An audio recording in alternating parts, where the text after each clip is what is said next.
Hey, what's going on YouTube? This your boy, the Chocolate Bay. And y'all, I went to see Queen and Slim the other night, and it was an excellent film. And I just want to give you guys a little brief synopsis of the film. But it's sort of like a black protest, like a black artsy type of film. But the two main characters, the first one is this beautiful, dark, rich black woman. Her name is Jodie Turner-Smith. I mean, just rich, beautiful black skin. I love that. And also Daniel Kaluuya, he was in Get Out. But the movie first starts off where the couple, they actually met on Tinder and they had a date at a diner. So they were just talking, and Queen, she's a lawyer, and they reside in Ohio. So she mentioned to him during the beginning of the movie that one of her clients was turned down for the death penalty. And they started talking about that, about a little bit about black injustice. So as they left the diner, he was driving her back home, and they were, pulled over by a cop, a crooked cop. So the cop wanted them, the usual thing, when they pull people of color out, they pulled him out. They searched him. They searched the trunk.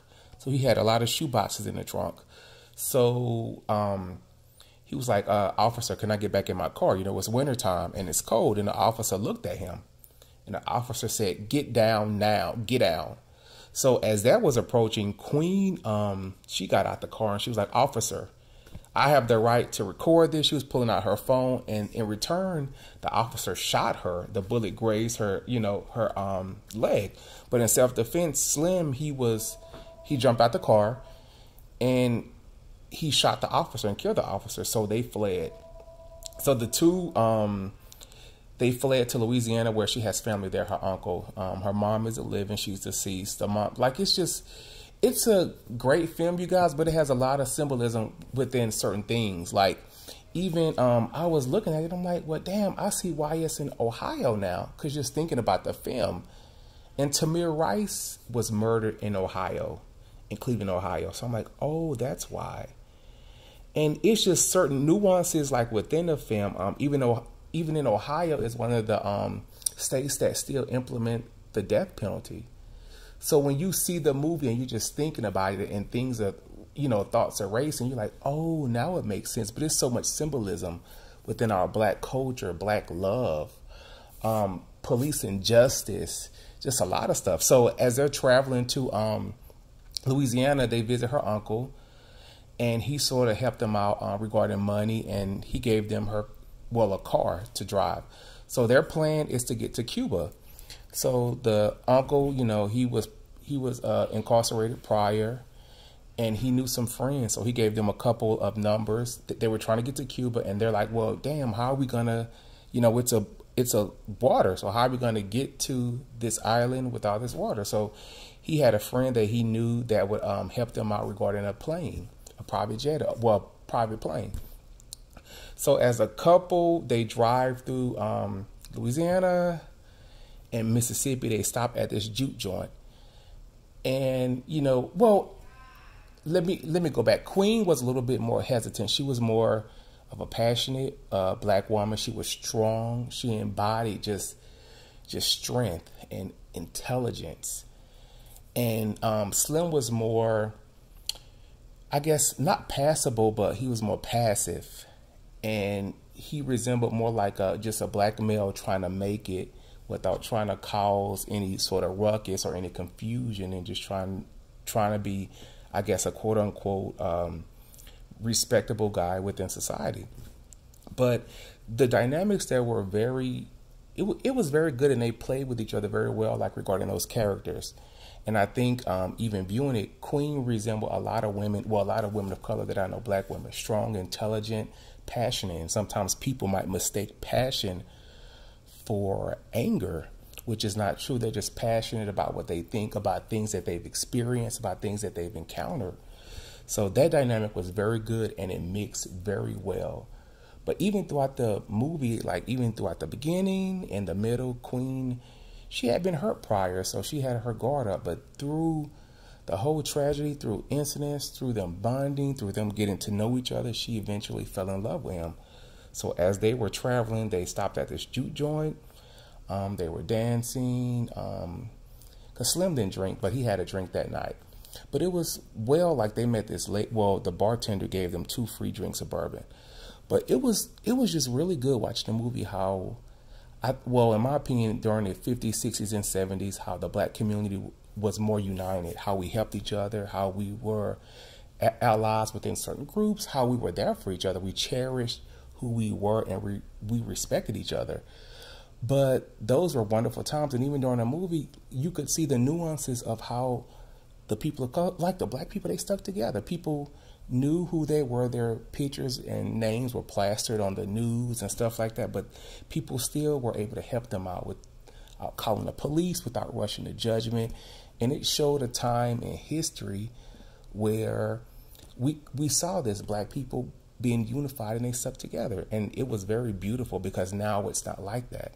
But as they were traveling, they went to the juke joint. They fell in love with each other. Then, you know, black people, we always having trouble with our car. So they were having issues with the car. So they stopped at this mechanic shop, and it was a black man.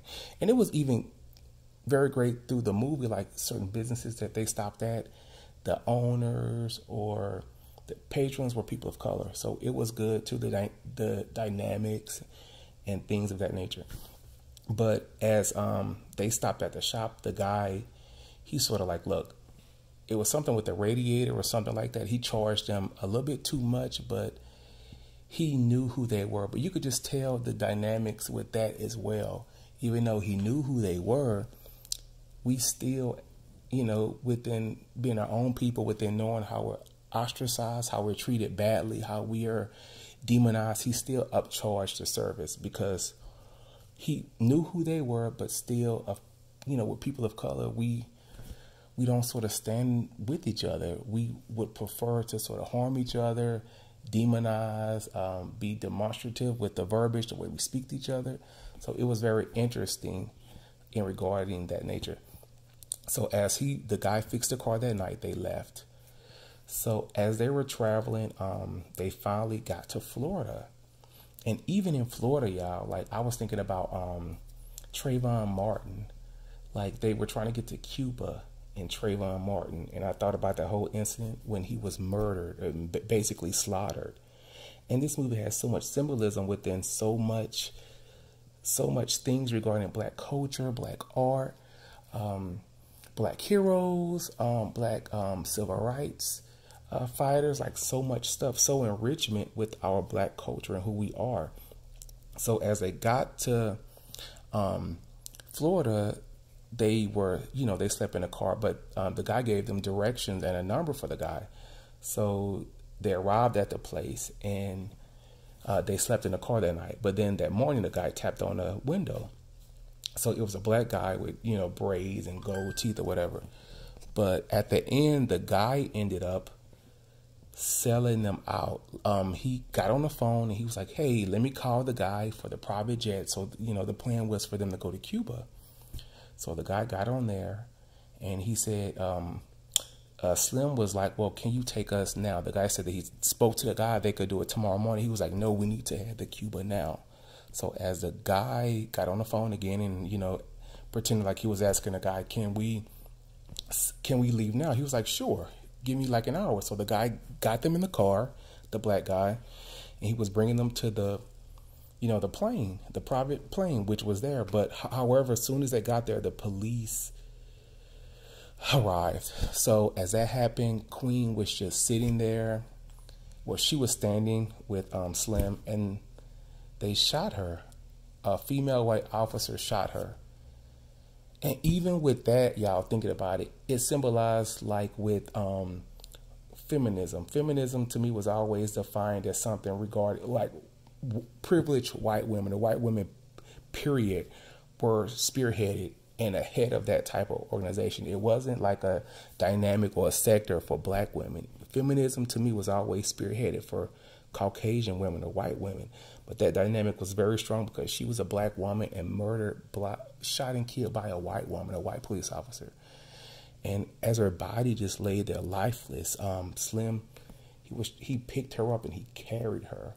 And as he was carrying her to the the police officers, they were telling him to, stand there, don't move, get on the ground. They shot and killed him. But y'all, it was so much symbolism in this, and just the dynamic with the police officers and us as a people of color. It's very real. And even with me as a dark-skinned black guy, not skinny at all, I've been profiled. I've been yanked out the car just by my appearance. I could have, several times I've been coming from work or going to work and, dressed a certain way, and I'm yanked out and profiled due to my appearance, due to my appearance and the way I look.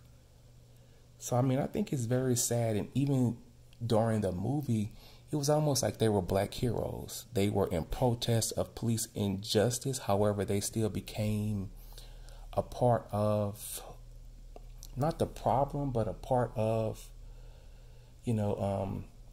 being hunted down and treated like animals. Even though they were trying to stand for something or protest the issue, they were still slaughtered and murdered.